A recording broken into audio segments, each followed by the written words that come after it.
QuickBooks Pro Plus Desktop 2022 OneNote presentation, rental income, customer deposit. Let's get into it with Intuit's QuickBooks Pro Plus Desktop 2022. If you have access to OneNote, would like to follow along, icon left-hand side, topic introduction, 8340 rental income customer deposit tab. Also take a look at the immersive reader tool, topic introductions in the text area too, same name, same number, but with transcripts that can be translated into multiple languages, either listened to or read in them.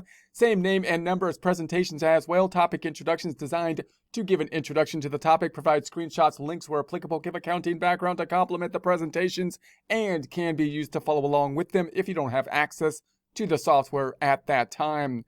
Closing the icon on the left-hand side, we're starting off with the screenshot. We're imagining a rental type of situation, which is another situation where we might have a prepayment that will be then set up. And so we're imagining that we have renting of band type of equipment, and people are going to be calling in beforehand to reserve the equipment. At that point in time, we collect a down payment, possibly making an estimate at that point in time to calculate the down payment, and then recording a receive payment, which is going to be increasing the undeposited funds, and the other side is going to be a negative receivable instead of going to the unearned revenue. And we've discussed this kind of deposit situation in prior presentations with regards to the unearned revenue type of situation. So we're going to do method number one of the two methods we talked about and record the receive payment at the point in time the reservation is made.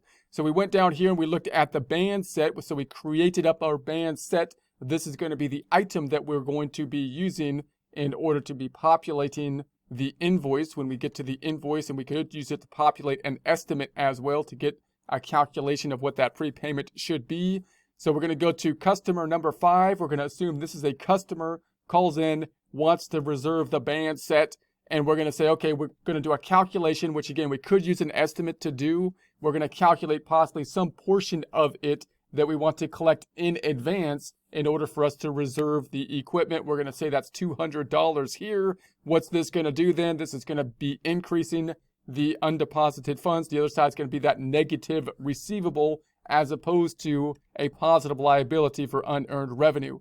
So the accounts receivable is going to be impacted and the undeposited funds is going to be impacted. If we go into the accounts receivable here, we see the detail on down below with the payment. The prepayment here of the $200,000 is a negative receivable. If I go into the customer balance detail, just like we saw when we looked at our prior examples for these unearned revenue examples, we've got that deposit, which is a negative accounts receivable account for the customer number 5, which looks funny right now, but will work itself out when we actually issue the invoice, because then I'll be able to tie out the payment to the invoice, which works well when they're both inside the same kind of account, so that you have the same sub-account information related to the customers. So then we're going to have a deposit that's going to take place, and then in a future presentation, I believe we'll do in a future presentation, we'll get to the invoice, creating the invoice to tie out the payment. So now we're going to go to the deposit. If we go into the deposit, this is going to be taking it out of undeposited funds, putting it into the good old checking account here. Now, if we then take a look at our trial balance, we got the checking accounts going up, undeposited funds going back on down to 0. And here's our detail for the transactions. So we have the deposit in place. Let's take a look at this in terms of just debits and credits. Pretty straightforward. We've got the journal entry related to us receiving the payment in advance. So they're reserving the time frame for the band set. And it's going to be a debit to undeposited funds, and that which would be a cash type of account that we're then going to transfer to the checking account. The other side going into the accounts receivable. This one, from a debit and credit standpoint, is the one that should kind of look funny if you were doing this in just an accounting debit and credit function, because you would think it would go to unearned revenue, which would be more proper for reporting purposes, but logistically a little bit more difficult because the subledgers are typically tied to accounts receivable, and we're dealing with a customer, and we want the subledger dealing with that customer. So we've got the undeposited funds goes up, the accounts receivable goes down. Same numbers for both the current month and the year to date, because we're talking balance sheet accounts. No impact on the income statement, even though we got money, because we haven't yet earned it. And so we got the undeposited funds goes up, and we've got the accounts receivable going down.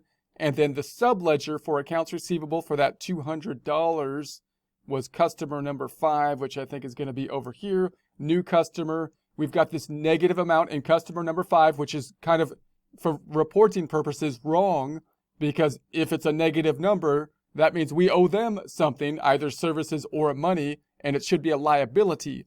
But the negative receivable is easier for us to then say, when I get the next item, I'm going to tie it out to the subledger and this customer field, which is related to the accounts receivable. That's going to be the point of us using kind of a negative receivable as opposed to the positive liability because of those subledgers.